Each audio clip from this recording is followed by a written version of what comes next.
Hey guys, welcome back to my YouTube channel. तो आज हम अपोज सीरीज को फिर से कंटिन्यू करने जा रहे हैं। तो जैसे कि हमने प्रीवियस एपिसोड में देखा था, लिज़ंग अपने सारे स्टार्स की पावर को यूज करता है और बड़ा हो जाता है और अटैक करने के लिए आगे की तरफ जा रहा होता है। एपिसोड नंबर 498 की स्टार्टिंग होती है। जिसका ओपोनेंट होता है वो बोलता है कि तुम्हारी इतनी हिम्मत कि तुम डिसोलेट गॉड में नहीं बदले, ब्लेम मत करना मुझे अगर तुम मर जाओगे तो। वेल, वो अपने छोटे शरीर में रहता है। लिज़ंग का पंच और उसका पंच आपस में टकराता है और वो नीचे गिरता है। वो बोलता है कैसे पॉसिबल है, किस तरह की स्ट्रेंथ तुम्हारे पास है। वो जो लड़की होती है वो बोलती है क्या तुम श्योर हो ये एक बैटल हो रही है, यहाँ पे इतना बड़ा गैप है इन दोनों के बीच में। चैंग भी बोलता है जितना कि मेरे को पता है इन दोनों की जो स्ट्रेंथ है वो जरा भी इक्वल नहीं है। मुझे ये विश्वास है कि डूमो यहाँ पे अपनी बेइज्जती करवा रहा है। लिज़ंग काफी स्ट्रॉन्ग है जितना मैंने सोचा था। डूमो ऐसे नीचे गिरा होता है, उसके मुंह से खून निकल रहा होता है। वो बोलता है हाँ मैं तुम्हारा ओपोनेंट नहीं हूँ, मैं अपनी पोजीशन को तुम्हें देता हूँ। लिज़ंग बोलता है ठीक है। जो एल्डर होता है वो आ जाता है और बोलता है मैंने एक्सपेक्ट नहीं किया था तुम इतने ज्यादा स्ट्रॉन्ग होगे। तुमने तो भी डिसोलेट गॉड की पावर भी अच्छी तरह से ऑब्जर्व नहीं की, फिर भी तुम इतने स्ट्रॉन्ग हो। ये हम बता नहीं सकते कि किस तरह की पावर तुम्हें मिलेगी अगर तुम पूरी तरह से ब्रॉडी रिवॉल्यूशन को कंप्लीट कर लोगे नूहुआंग केव में। चलो बिना किसी देरी के स्टार्ट करते हैं। लिज़ंग ऐसे बैठा होता है नूहुआंग केव के अंदर। वो बोलता है कि काफी ज्यादा स्ट्रॉन्ग और डेंस डिसोलेट गॉड पावर है यहाँ पे, ये तो काफी अच्छा है। ऐसे में बाकी दिखाई देते हैं डिसोलेट गॉड वो बैठे होते हैं और बोन्स की एनर्जी को एक्सट्रैक्ट कर रहे होते हैं और लिज़ंग के पास भेज रहे होते हैं। लिज़ंग सोच रहा होता है कि लोग तो कुछ ज्यादा अच्छे हैं इस काम में, ये तो 10 टाइम फास्टर है। अगर मैं अकेला करता तो उससे मेरे को बस पावर को ऑब्जर्व करना और कुछ भी नहीं करना है। वैसे अपने आइज को क्लोज कर लेता तो सोच रहा होता है अब मैं फील कर सकता हूँ डिसोलेट गॉड की पावर जो वो मेरी बॉडी के अंदर फ्लो कर रही है। ये तो मेरी बोन्स में हर एक इंच तक फील कर रही है, मतलब हो रही है एक तरह से मेरे फ्लैश में भी। फिर 6th डे का सीन दिखाया जाता है। एक एल्डर बोलता है कि एल्डर डाइवान, लिज़ंग ने ऑलमोस्ट 2 मिलियन डिसोलेट बोन्स को ऑब्जर्व कर लिया है, तुम अभी भी कंटिन्यू करना चाहते हो। डाइवान बोलता है हाँ करते रहो। फिर ऐसे 12th डे का सीन दिखाया जाता है। वो एल्डर द्वारा आता है डाइवान के पास और बोलता है एल्डर डाइवान, लिज़ंग ने 4 मिलियन डिसोलेट बोन्स को ऑब्जर्व कर लिया है, अभी भी कोई भी साइन नहीं है बॉडी ट्रिब्यूशन का इसके ऊपर, क्या ये पॉसिबल है। डाइवान बोलता है ये जिनलाओ ने बोला था कि इसकी जो फिजिकल बॉडी है वो सभी से डिफरेंट है, शायद इसे और ज्यादा डिसोलेट गॉड की पावर चाहिए होगी। फिर हमें 15 डे बाद का सीन दिखाया था। लिज़ंग सोच रहा था फाइनली अब मैं ज्यादा डिसोलेट गॉड की पावर को ऑब्जर्व नहीं कर सकता हूँ, क्या मेरी बॉडी फुल हो गई है क्या इस एनर्जी से। वो बोलता है हेलो काफी हो गया है, मैंने काफी ऑब्जर्व कर लिया है। डाइवान बाहर होता है और बोलता है कि तुम एक्चुअली में आधा मंथ रहे हो कि तुम कुछ ज्यादा ही ऑब्जर्व कर सकते हो। लिज़ंग अंदर होता है और बोलता है क्या अब मैं बॉडी ट्रिब्यूशन को फेस कर सकता हूँ। डाइवान बोलता है अगर तुमने काफी डिसोलेट गॉड पावर को ऑब्जर्व कर लिया है तो तुम्हारी बॉडी ट्रिब्यूशन जल्दी आएगी। ये लो ट्रिब्यूशन एक्सट्रीमेटिंग पिल जो कि ग्रैंड एल्डर ने दी है। लिज़ंग उसे खा लेता है और सोच रहा होता है ऐसे मेरे को लग रहा है कि कोई चीज मेरी बॉडी को क्रश कर रहा है। लिज़ंग फिर बोलता है क्या चल रहा है। डाइवान बोलता है कि जो बॉडी ट्रिब्यूशन वो स्टार्ट हो गई है, जब तुम बॉडी ट्रिब्यूशन के थ्रू जाओगे तो तुम्हें डिसोलेट गॉड की पावर को ऑब्जर्व करना पड़ेगा, किसी भी पावर को तुमने वेस्ट करना ही नहीं है। वैसे बोन्स को नीचे फेंक रहा होता है, वो सोच रहा होता है हर एक ये जो ब्लड डिसोलेट बोन है वो 200 ब्लड डिसोलेट बोन्स को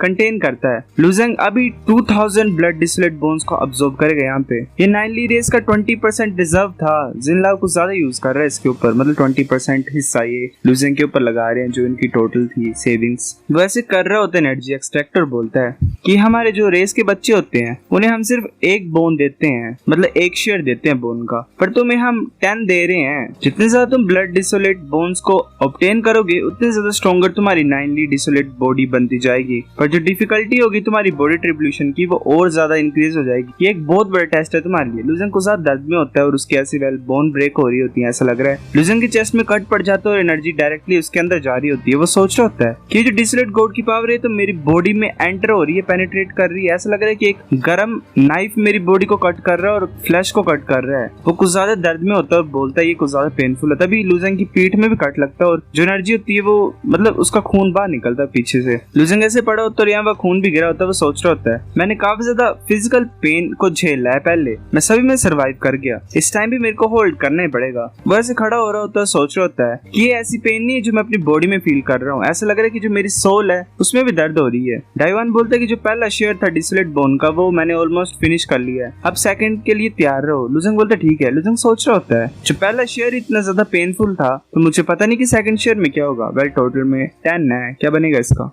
डायवान भी सोच रहा होता है मुझे पता नहीं कि ये 10 शेयर्स को सह पाएगा कि नहीं। लुजेंग सोच रहा होता है कि जितने भी मसल्स है मेरी बॉडी के सरफेस के ऊपर वो सभी फट चुके हैं और मुझे पता नहीं अब नेक्स्ट क्या होगा। तभी लुजेंग की जो रिब्स होती है वो टूटने लग पड़ती है। लुजेंग बड़ी जोर से चिल्लाता है और उसके बाद चेस्ट से खून निकल आता है। लुजेंग सोच रहा होता है अब मेरी पूरी बोन्स रिफाइन हो गई हैं और सुप्रीम प्रीमिडियल वेपन से भी ज्यादा स्ट्रॉन्ग बन गई हैं, वो कभी नहीं टूटी। पर इस बॉडी ट्रिब्यूलेशन में कुछ भी नहीं कर पा रही है। लुजेंग की सभी बोन्स टूटने लग पड़ती हैं। वो एक तरह से सुन नहीं पड़ गया होता है। वो बहुत जोर से चिल्लाता है। डायवान बोलते हैं कि जो बॉडी ट्रिब्यूलेशन है वो बहुत सा गंदी होती है पर एक तरह से तुम्हारे लिए अच्छी अपॉर्चुनिटी भी है। अगर तुम सरवाइव कर लोगे तो अच्छा होगा और नहीं कर पाओगे तो तुम यहीं पे खत्म हो जाओगे। तुम्हारी जितनी भी कल्टीवेशन होगी वो चली जाएगी। अगर कर पाओगे तुम तो तुम्हारे पास 9ली डिसोलेट बॉडी होगी। जो बॉडी ट्रिब्यूलेशंस होती है वो 5 डिफरेंट ट्रिब्यूलेशन होती हैं, जिसमें पहले फ्लैश क्रैकिंग होती है, फिर बोन्स टूटते हैं, फिर मेरिडियन टूटते हैं, फिर ब्लड बॉइलिंग ट्रिब्यूलेशन होती है, उसके बाद मैरो डैमेजिंग ट्रिब्यूलेशन होती है। मैं ये होप करता हूँ कि तुम लास्ट तक बच पाओगे। लुजेंग को ज्यादा दर्द में होता है, सोच रहा होता है कि जो मेरी मेरिडियंस है वो टूटने वाली है। अब ऐसे लुजेंग की बॉडी से खून निकलता है और यहाँ गिरता है। वो साइड में एक बोन्स पे गिरता जाके और वो जो ब्लड होता है वो नीचे जा रहा होता है। फिर हमें किसी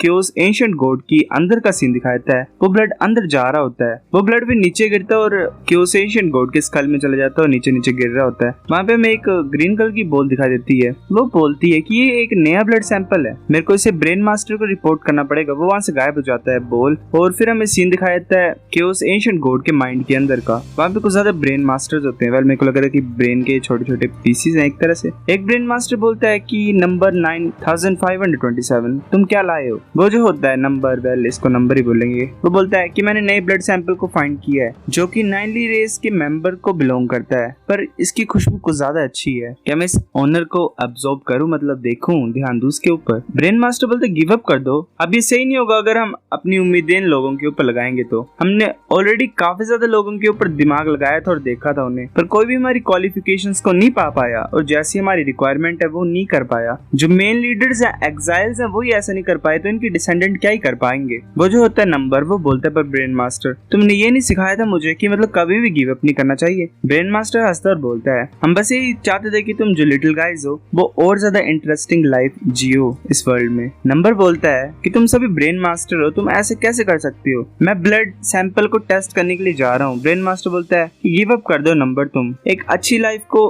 पालो इस वर्ल्ड में, डिस्टर्ब मत करना मेरे को, ठीक है, चले जाओ, मेरे को नींद आ रही है। वो सैंपल को मतलब वो जो नंबर होते हैं वो गुस्सा होता है और बोलता है ठीक है अगर ऐसी बात है तो मैं खुद जाऊंगा ब्लड सैंपल को टेस्ट करने के लिए। वैसे जा रहा होता है, सोच रहा होता है मैंने देखा था जो ब्रेन मास्टर है वो ब्लड को यहाँ पे भेजते थे टेस्ट करने के लिए। वो हमेशा काफी ज्यादा होप लगाते थे पर हमेशा वो डिसअपॉइंट हो जाते थे लास्ट में। मैं यही होप करता हूँ कि इस टाइम अच्छा रिजल्ट होगा। वो ब्लड में उसमें डाल देता है एक ट्यूब टाइप में, वो नीचे नीचे जा रहा होता है। नंबर सोच रहा होता है ऐसे जो ब्लड है ये कुछ ज्यादा ही स्पेशल है और इसकी अच्छी खुशबू है, पर जो ब्रेन मास्टर ने स्टैंडर्ड सेट किए हुए हैं वो कुछ ज्यादा हाई। मुझे पता नहीं कि ये ब्लड उतना कर पाएगा कि नहीं कर पाएगा। वो ब्लड ऐसे नीचे जा रहा होता है, ब्लू कलर का हो जाता है। वो सोच रहा था क्या मैं गलती कर रहा हूँ, हमेशा जब ब्लड निकलता था स्पाइरल से, ट्यूब से, वो रेड होता था, इस टाइम तो ये ब्लू है। वो ब्लू ब्लड बाहर निकल आता है। वो जल्दी भाग के जाता है ब्रेन मास्टर्स के पास और बात बोलता है कि ग्रेट न्यूज है, ग्रेट न्यूज है। ब्रेन मास्टर बोलते हैं नंबर क्या बोल रहे हो तुम, बोला नहीं था हमें डिस्टर्ब नहीं करना है। वो जो नंबर होता है वो बोलता है कि टेस्ट पास हो गया है, किसी के ब्लड ने टेस्ट को पास कर लिया है। ब्रेन मास्टर बोलते हैं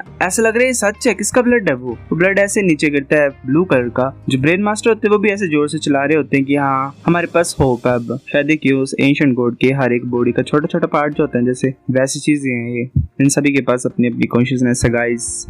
जो नंबर होता है वो बोलता है कि वो जो ब्लड है वो हमने 6th रिब से कलेक्ट किया हुआ है। ब्रेन मास्टर बोलता है 6th रिब, वो तो 9ली रेस के पास है। क्या ये इंसान 9ली रेस का मेंबर है? तो ग्रेट है, इस इंसान को ऑब्जर्व करो। नंबर बोलते ठीक है मैं ऐसे करूंगा। तभी ग्रैंड एल्डर वहां पे आ जाती है, बोलती है कि किस तरह से, मतलब किस बॉडी ट्रिब्यूलेशन से लुजेंग भी जा रहा है। डायवान बोलता है कि इसने मेरिडियन ब्रेकिंग ट्रिब्यूलेशन को पास कर लिया है, अब ये ब्लड बॉइलिंग ट्रिब्यूलेशन को फेस करेगा। ग्रैंड एल्डर बोलती है कितने ज्यादा ब्लड डिसोलेट बोन्स को हमने अभी रिलीज किया है शेयर को। डायवान बोलता है कि ये 5th शेयर था ग्रैंड एल्डर, प्लीज इसे ज्यादा मत दो इस टाइम वरना इसकी बॉडी नहीं सह पाएगी। अगर हम ऐसे करते रहेंगे तो इसे बहुत ज्यादा दर्द होगी। ग्रैंड एल्डर बोलता है कि मैं प्लान को नहीं चेंज कर सकती हूँ बिना परमिशन के। लुजेंग हम सभी से डिफरेंट है। डायवान बोलता है ठीक है। लुजेंग ऐसे नीचे गिरा होता है, सोच रहा होता है मेरे को फीलिंग आ रही है कि जो मेरा ब्लड है बॉडी के अंदर वो बॉइल कर रहा है, ऐसा लग रहा है गर्म पानी है, कुछ ज्यादा पेन हो रही है मेरे को। इस तरह का कल्टीवेशन मेथड कुछ ज्यादा खतरनाक है, सभी को इस तरह से मतलब इस तरह के टॉर्चर को सहना पड़ता है।